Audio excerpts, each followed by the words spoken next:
Hey there, brave explorers. Welcome to a thrilling new episode of English Adventure, the channel where we embark on exciting journeys to master English while discovering life's hidden treasures. I'm your host, Adam, and I'm absolutely thrilled to have you join me today on this wild ride. Whether you're hiking through nature, tackling a tough workday, lounging by the beach, or simply soaking in some quiet time, I hope this episode sparks joy and ignites your curiosity. Today, we're diving into a quest that every English learner and every dreamer must face: how to stop procrastinating and improve your English fast. This tricky habit holds back even the boldest adventurers, but don't worry, I'll guide you through it with clear, lively English that's perfect for practicing. So grab your gear and let's set off together. Now, you might be wondering, what exactly is procrastination? Why do we delay what we really want to do, like learning English or chasing a goal? Don't worry if it feels like a mystery. I'm here to unravel it step by step, speaking slowly and with enthusiasm so you can catch every word and echo it back if you'd like. This isn't just a lesson. It's a chance to sharpen your listening and speaking skills while we explore. Procrastination, my friends, is that inner voice whispering later. It shows up when you're about to study, practice speaking, or review vocabulary, but then you scroll, snack, or snooze instead. It's sneaky, it's common, and yes, it's beatable. Understanding it is the first step to victory. Why does this matter? Because breaking free from procrastination will speed up your learning, boost your confidence, and open up new opportunities faster than you think. So stay close, repeat what resonates, and rewind if needed. This podcast is your personal training ground learned at your own pace. We've all been there. Picture this. You set a goal to learn 10 new English words today. You're excited. But then your phone buzzes. Or you think, maybe after lunch. Suddenly, the day ends and the goal is untouched.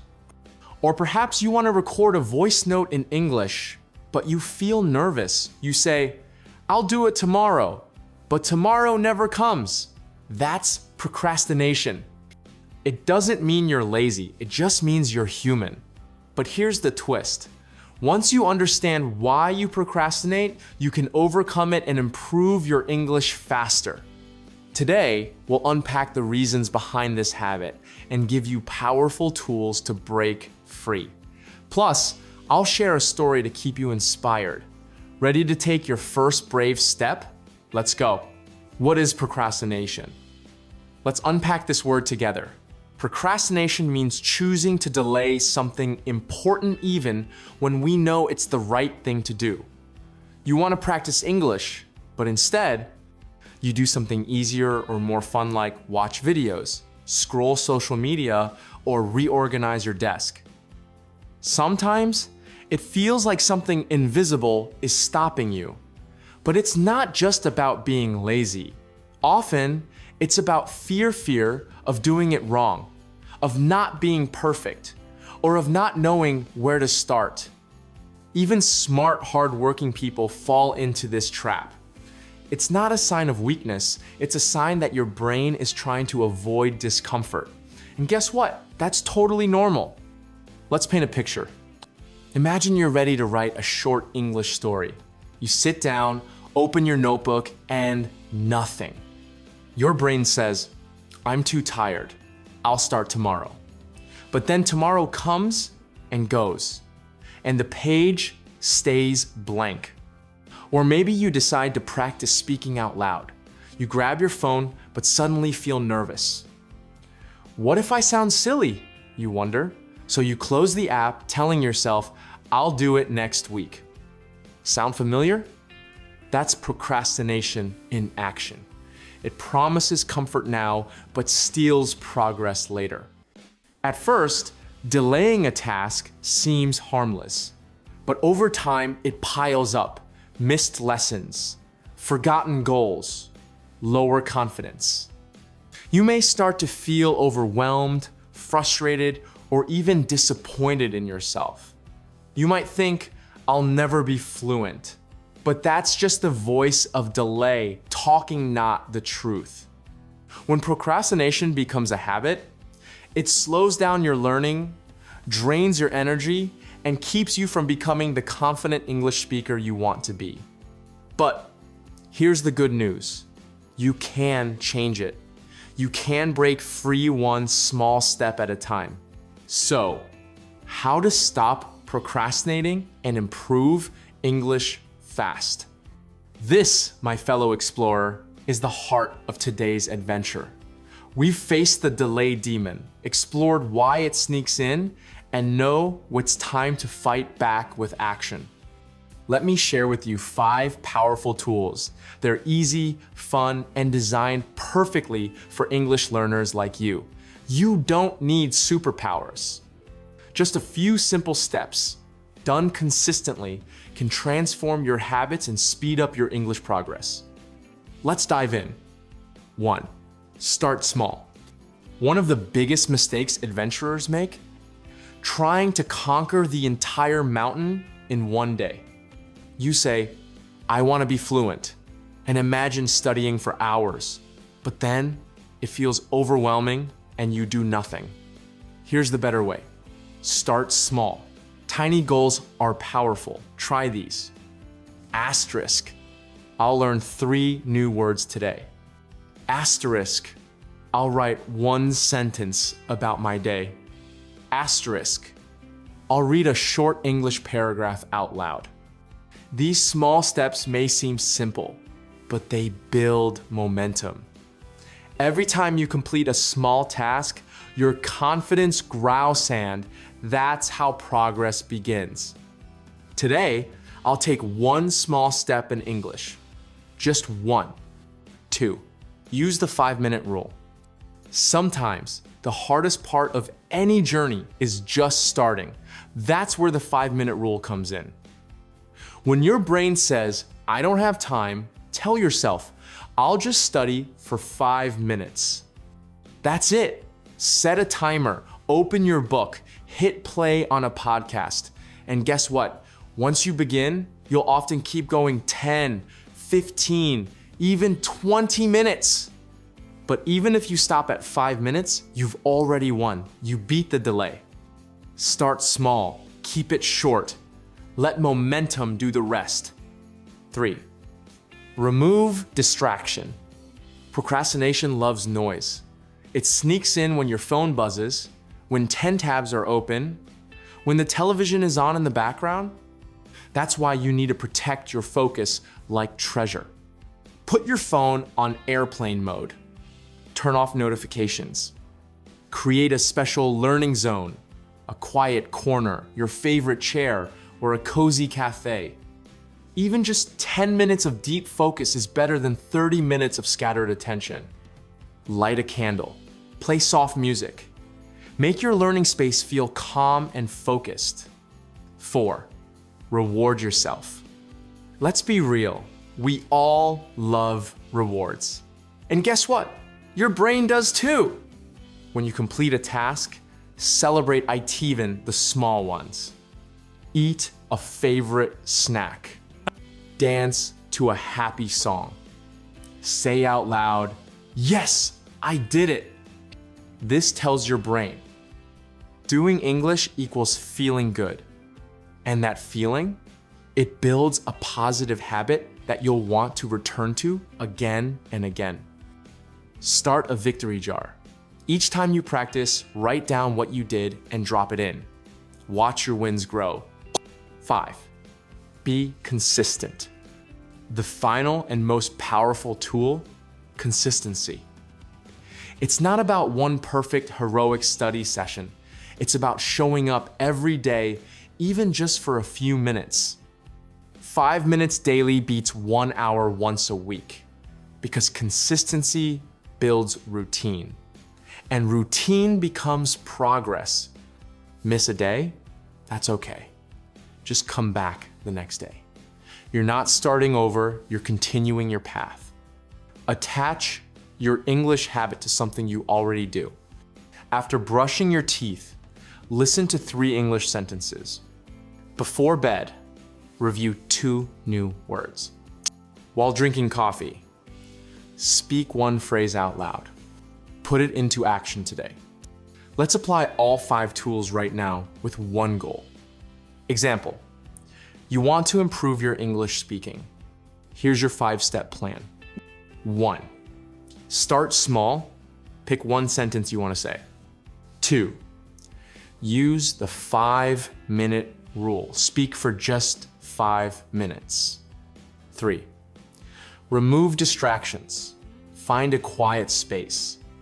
4, reward yourself. Give yourself a high five and a snack. 5, be consistent. Do it again tomorrow. That's it. That's the system. Simple, actionable, effective. And when you do this day by day, your confidence will rise. Your skills will sharpen. And the delay demon, it won't stand a chance. Let's bring it to life, the story of Lena. Let me tell you a story one that might sound a little like yours. Meet Lena, a bright and curious 24-year-old adventurer with a deep passion for languages. She dreamed of becoming fluent in English, not just speaking it, but writing with clarity and confidence like the great storytellers she admired. Her goal was clear: write a powerful essay in English for her language certificate. She had 2 weeks, plenty of time, or so she thought. At first, Lena felt motivated. She told herself, I'll start tomorrow. But then the next day came and went. I'm a little tired today. Maybe tomorrow. Another excuse, another delay. 1 day turned into 3. 3 days became a week. The deadline crept closer and panic crept in. By the final night, Lena was racing the clock. She stayed up late, typing fast, hoping for magic, but inside she knew, this isn't my best. I could have done so much more. Her essay was okay, but she wasn't proud. Not because she wasn't capable, but because she had waited too long. The delay demon had won. But Lena didn't give up. She knew something had to change. So she sat down, took a breath, and asked herself, what if I tried a new way? Not the all or nothing, wait for inspiration method, but something smaller, kinder, more consistent. And that's when she discovered the 5 tools we just talked about. She started small, just 1 sentence a day. Today, I'll write 3 lines about my weekend. She used the 5-minute rule. Even when she didn't feel like it, she said, okay, just 5 minutes. And often, she kept going. She removed distractions. No more background television, no more open tabs, just her notebook, her thoughts, and focus. She rewarded herself. Each small win came with a smile, a stretch, a walk outside, and a growing sense of pride. And most of all, she stayed consistent. 5 minutes became 10. 1 paragraph became a full page. A week later, her writing had already improved. After 2 weeks of steady effort, Lena wrote a brand new essay, this time without stress, without panic, and with a clear, confident voice. And guess what? She didn't just submit it, she loved it. Her words flowed, her grammar was stronger, her ideas sparkled. But more importantly, she felt proud. She didn't wait for motivation. She created I-tone, small step at a time. So, if you ever feel stuck like Lena did, remember this. Progress starts with a single action. You don't need to be perfect. You just need to begin. A little every day builds habits that change everything. Like Lena, you can do this too. And it all starts with the most powerful step of all, your first one. Here's your simple English mission for today. 1, choose 1 small goal. 2, set a 5-minute timer. 3. Focus, then reward yourself. Try saying this out loud. Today, I'll learn 3 new English phrases. Today, I'll speak English for 5 minutes. Today, I'll take 1 step forward. Repeat these daily, and you'll build habits that last. You're not just learning English, you're building courage, discipline, and belief in yourself. And that, my friend, is how you improve fast. As we close today's adventure, remember this: you are not lazy, you are not slow, you just need the right tool sand. Now you have them. Stop waiting. Start speaking. Start learning. Start becoming. Thank you for joining me on this journey. If this episode helped you, please support English Adventure by subscribing, sharing with a friend, or dropping a comment. Replay it, practice it, and grow with it. Until next time, keep exploring, keep speaking, and keep adventuring. Because here on English Adventure, we believe that language is your passport to the world. I'm Adam, signing off. Happy speaking, and I'll catch you in the next episode.